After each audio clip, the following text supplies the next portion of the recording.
Alors, pour tout x appartenant à l'intervalle ouvert 0 plus l'infini, on a bien g est dérivable, la fonction g elle est dérivable sur l'intervalle ouvert 0 plus l'infini. Alors g' de x, elle est égale à la dérivée de quoi? De x au cube moins x moins 2 ln de x plus 3. Donc x au cube moins x moins 2 ln de x plus 3, le tout prime. Alors ça va donner, c'est la dérivée de x à la puissance 3, moins la dérivée de x, moins la dérivée de ln de x, plus la dérivée de 3. Alors ça va donner, ici 3 va descendre, 3x à la puissance 3 moins 1, c'est 2, moins la dérivée de x, c'est 1, moins, ici on a 2 que multiplie ln de x. Dans la dérivée, on a un produit avec une constante, la constante, il va sortir sans dérivation, et on va dériver seulement ln de x. Plus la dérivée de 3, c'est 0. 3x carré, moins 1, moins 2, fois la dérivée de ln de x, c'est 1 sur x. Alors ça va donner 3x carré, moins 1, moins 2 sur x. Alors on va réduire au même dénominateur. Ceci est égal. 3x carré, on peut l'écrire, c'est 3x au cube sur x, moins le 1, on peut l'écrire, c'est x sur x, et on va conserver 2 sur x. On a le même dénominateur, donc on aura égal 3x au cube, moins x, moins 2 sur x.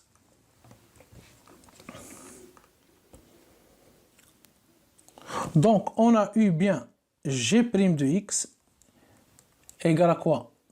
3x au cube, moins x, moins 2 sur x. Et en utilisant la question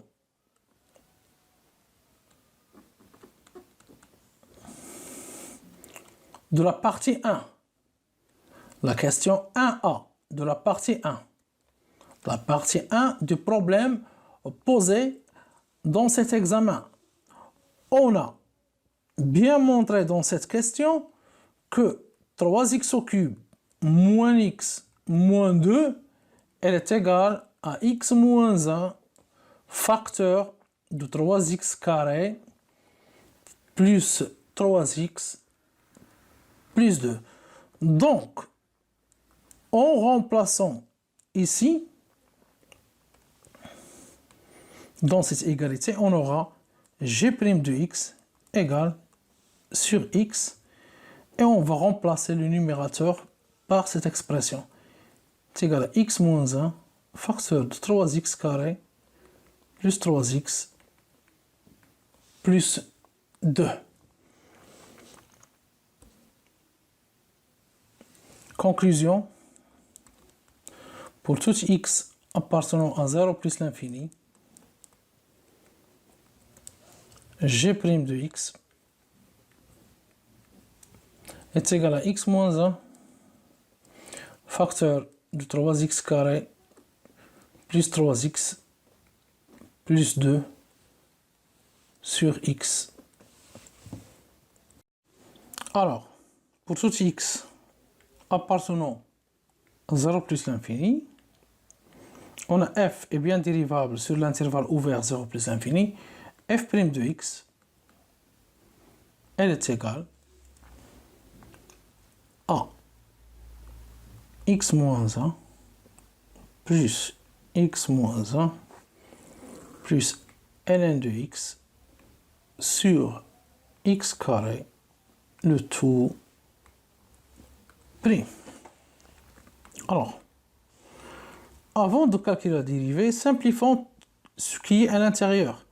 Ceci est égal à x moins 1, l'intérieur ici, c'est x moins 1 plus x sur x carré moins 1 sur x carré plus ln de x sur x carré.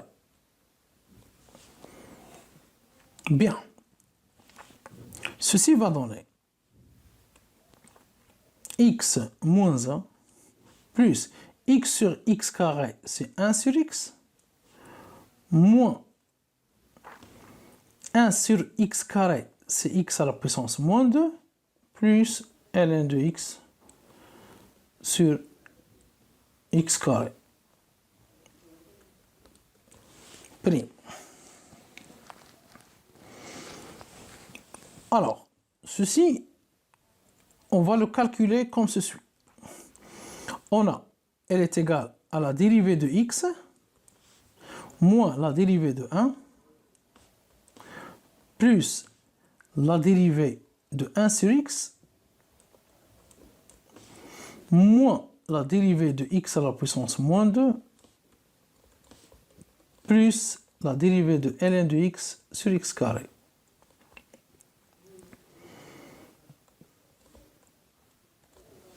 Pour simplifier encore, la dérivée de x c'est 1, moins la dérivée de 1 c'est 0, plus la dérivée de 1 sur x c'est moins 1 sur x carré. C'est une dérivée qui est usuelle. Moins la dérivée de x moins 2, x à la puissance moins 2. Alors le moins 2 il va descendre, fois x à la puissance moins 2 moins 1, c'est moins 3. Plus la dérivée de ln de x sur x carré, que je peux écrire x à la puissance moins 2 fois ln de x. Mais pourquoi? Parce que, rappel, 1 sur x carré, c'est x à la puissance moins 2, avec x différent de 0. On va continuer. 1 moins 0, c'est 1. Plus moins 1 sur x carré, c'est moins 1 sur x carré. Moins 2, c'est plus 2, fois x à la puissance moins 3, plus, et on va appliquer le produit, la dérivée du produit de deux fonctions. Alors c'est x moins 2 prime fois ln de x, plus x moins 2 fois ln de x prime. Je trouve que cette méthode elle est plus simple. C'est égal à 1 moins 1 sur x carré, plus 2. C'est quoi x à la puissance moins 3? C'est 1 sur x à la puissance 3. Plus la dérivée de x moins 2. Alors, le moins 2 va descendre, fois x à la puissance moins 2 moins 1, c'est moins 3, fois ln de x, plus x moins 2. X à la puissance moins 2, c'est 1 sur x carré, fois la dérivée de ln de x, c'est 1 sur x. Il y a beaucoup de calculs. Il faut se patienter. Alors, c'est égal à 1 moins 1 sur x carré plus 2 sur x au cube plus ici moins 2 fois x à la puissance moins 3, c'est 1 sur x à la puissance 3 fois ln de x. Et ici, on a plus 1 sur x carré fois x, c'est x au cube. Continuons notre travail. C'est égal à 1 moins 1 sur x carré plus 2 sur x au cube plus moins 2 fois 1, c'est moins 2 fois ln de x, c'est moins 2 ln de x sur x au cube plus 1 sur x au cube. Alors, 1, on peut l'écrire, c'est x au cube, c'est x au cube, pour avoir le même dénominateur, c'est-à-dire x au cube. Moins 1 sur x carré, on va multiplier 1 par x, et x carré par x, ça donne x au cube. Plus 2 sur x au cube. On va enlever les crochets, précédés par plus. Alors, rien ne va changer, aucun signe ne va changer. Plus, moins, c'est moins 2 ln de x sur x au cube, plus 1 sur x au cube. Alors, le même dénominateur, c'est x au cube, et en numérateur, on aura x au cube moins x plus 2 moins 2 ln de x plus 1. Alors, ceci, il va donner quoi? Il va donner x au cube moins x au cube moins x, plus 2 plus 1, c'est plus 3, moins 2 ln de x sur x au cube, et ceci égale au dénominateur x au cube, et le numérateur ici, cette expression-là, c'est bien le g de x. Conclusion, pour tout x appartenant à 0 plus l'infini, f' de x, elle est égale à g de x sur x au cube. M sigma vous remercie. À bientôt.